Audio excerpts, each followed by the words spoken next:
Ministère des Sports et Loisirs. Le nouveau ministre des Sports François Kabulo-Moana Kabulo entre en fonction après la reprise de ce vendredi.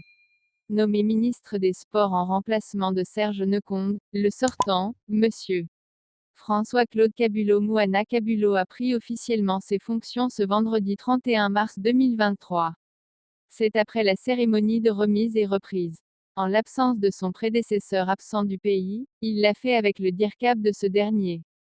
Comme d'aucuns savent déjà, le président de la République Félix-Antoine Tshisekedi et le Premier ministre Michel Sama-Lukonde ont résolu de nommer M. François-Claude Kabulo-Moana Kabulo, ministre des Sports et Loisirs à la suite du dernier remaniement. M. François-Claude Kabulo-Moana Kabulo n'est pas un néophyte dans le monde du sport. Journaliste chevronné de son état, c'est parmi les donneurs des leçons qu'on connaît dans le milieu sportif congolais. D'aucuns pensent que l'occasion lui est désormais propice pour mettre en pratique tout ce qu'il a eu à dénoncer par le passé. Une chose est cependant vraie, connaissant bien les problèmes et les causes du sport congolais, nous sommes d'avis que le nouveau ministre trouvera aisément des pistes de solutions aux problèmes qui se posent dans le paysage du sport congolais. Le mouvement sportif congolais attend beaucoup de lui pour relever plusieurs défis. Afin que le nouveau ministre ne navigue pas à vue dans l'énorme tâche qui est désormais la sienne, nous lui proposons quelques défis qu'il est appelé à relever. Quelques défis à relever par le ministre Kabulo. Premier défi, redorer l'image du sport congolais en général. La RDC avait tendance à se présenter en part pauvre sur l'échiquier international. Deuxième défi, faire débloquer la situation de la Linafoot où le championnat est bloqué faute des moyens. Trouver des voies et moyens pour sauver ce championnat dont l'arrêt a causé d'énormes préjudices au football congolais.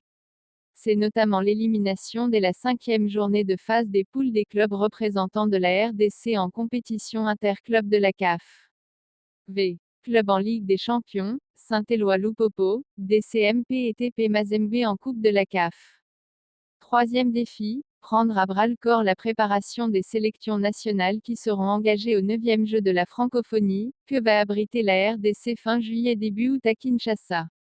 Pour ce faire, le nouveau ministre doit faire un véritable plaidoyer au gouvernement pour que des fonds soient débloqués pour la préparation de ces sélections. Quatrième défi concerne les infrastructures sportives. Le nouveau ministre devra veiller à ce que les infrastructures en construction pour les Jeux de la francophonie répondent normalement et correctement aux normes internationales admises. Cinquième défi, faire appliquer à la lettre les résolutions des États généraux des sports tenus à Mbouela Lodge à Kisantu au Congo central en 2022. Sixième défi, pousser le gouvernement congolais à abolir à jamais la politique injuste de ne financer que quelques disciplines sportives au détriment des autres. Septième défi, décanter la situation de primes non payées aux représentants de la rez-de-chaussée en compétitions internationales. Nous pensons ici aux cyclistes filles ayant participé à la première et deux accent grave édition du Tour cycliste international féminin du Burundi en 2021 et 2022. Huitième défi, pousser le gouvernement à instaurer une prime de médaille pour athlètes congolais en compétitions internationales. Neuvième défi, caser l'hégémonie du football par rapport aux autres disciplines sportives.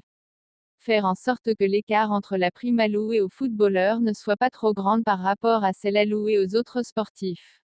Dixième défi, chercher des voies et moyens d'éviter la politique de la chaise vide en compétitions internationales pour nombreuses disciplines sportives.